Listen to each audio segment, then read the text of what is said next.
Welcome to iHeart Realty. So for this episode, we're going to talk about the 5 top home improvements to get the best return on your home. So when you're looking at doing improvements on your house, I think it could get a little bit nerve-wracking and a little bit overwhelming, especially when you're trying to calculate the cost, the financing, all of that stuff if you're not paying out of pocket. Just to figure out what's going to get the most return for your money and what's going to look the best for my house. And several times we want to look at for resale possibilities, but you also want to enjoy your upgrades. So the first one that we want to talk about is a kitchen remodel. Oh, I so desperately need one. I want one. I don't need one. I want one. I don't need one either. You don't need one. But it is good, and we've noticed that there are definitely, that's the first thing that our buyers are looking for. The second we go into a house, people always want to see the kitchen. Yeah. And I mean, why do people care about a kitchen? Because they spend most of their time in there cooking while the kids are doing homework or watching TV. The kitchen is the center or the hub of the home. It is. It's like the heart of the home. Yes. It really is. That's where everybody feels happy because they've eaten. And you know Spanish people, they love to eat.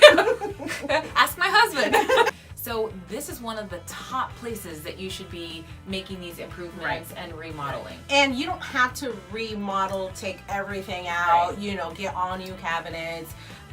You can do small repairs or upgrades in a slow progress. And even changing like fixtures, which doesn't cost a lot of money but can make a big difference. Yeah. A lot of my clients have chosen to just paint the surface of their cabinets, maybe sand them down and paint them. Gives it a whole new color and a whole new feel. I mean, you can just change the top of the countertops. I mean, there's so many simple things you can do that makes a big difference as opposed to literally gutting out an entire kitchen. The second remodel is remodeling the bathroom.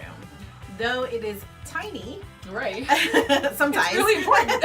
It is very important. I think this is another area that we use a lot. Guests use it, so the bedrooms they might not necessarily go into, but the bathrooms are.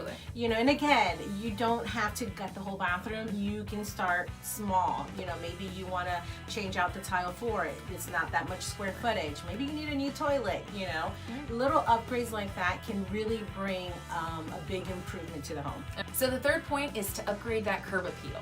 Curb appeal is so important. It's usually the first initial impact that people have when coming to your home. I'm not very good at this. She's great at this. I don't have a green thumb.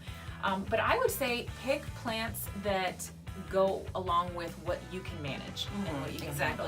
And it doesn't really take much. Just make sure that the grass is cut, manicured, things that you can do easily.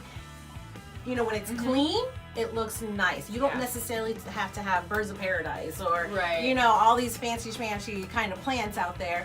Really, keeping it simple and clean goes a long way. Number 4, add square footage to your home. Now, I personally think this might be a big expense, just depending on what it is that you're adding. Are you adding an extra bathroom? If so, that requires plumbing, that requires, electricity, foundation, a lot more work. Are you adding maybe a bedroom? So it just all depends.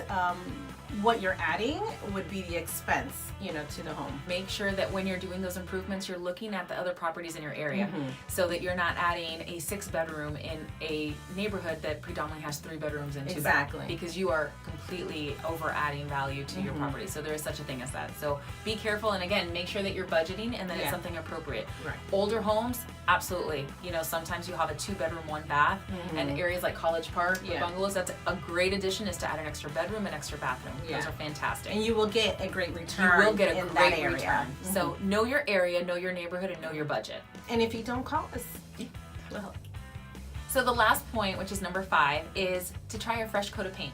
This is probably the most affordable one out of all of the top improvements that is actually going to get you a really good return, because a fresh coat of paint for buyers, and I'll tell you from buyers' perspective, is oh good, I don't have to do anything to the walls. Buyers get caught up on a lot of the small minutia of a house, a lot of cosmetic things. So painting a house, the exterior, we're getting ready to paint our house, and I know it's going to make a huge difference. You painted your house. Twice. Yeah. Outside. She couldn't make up her mind.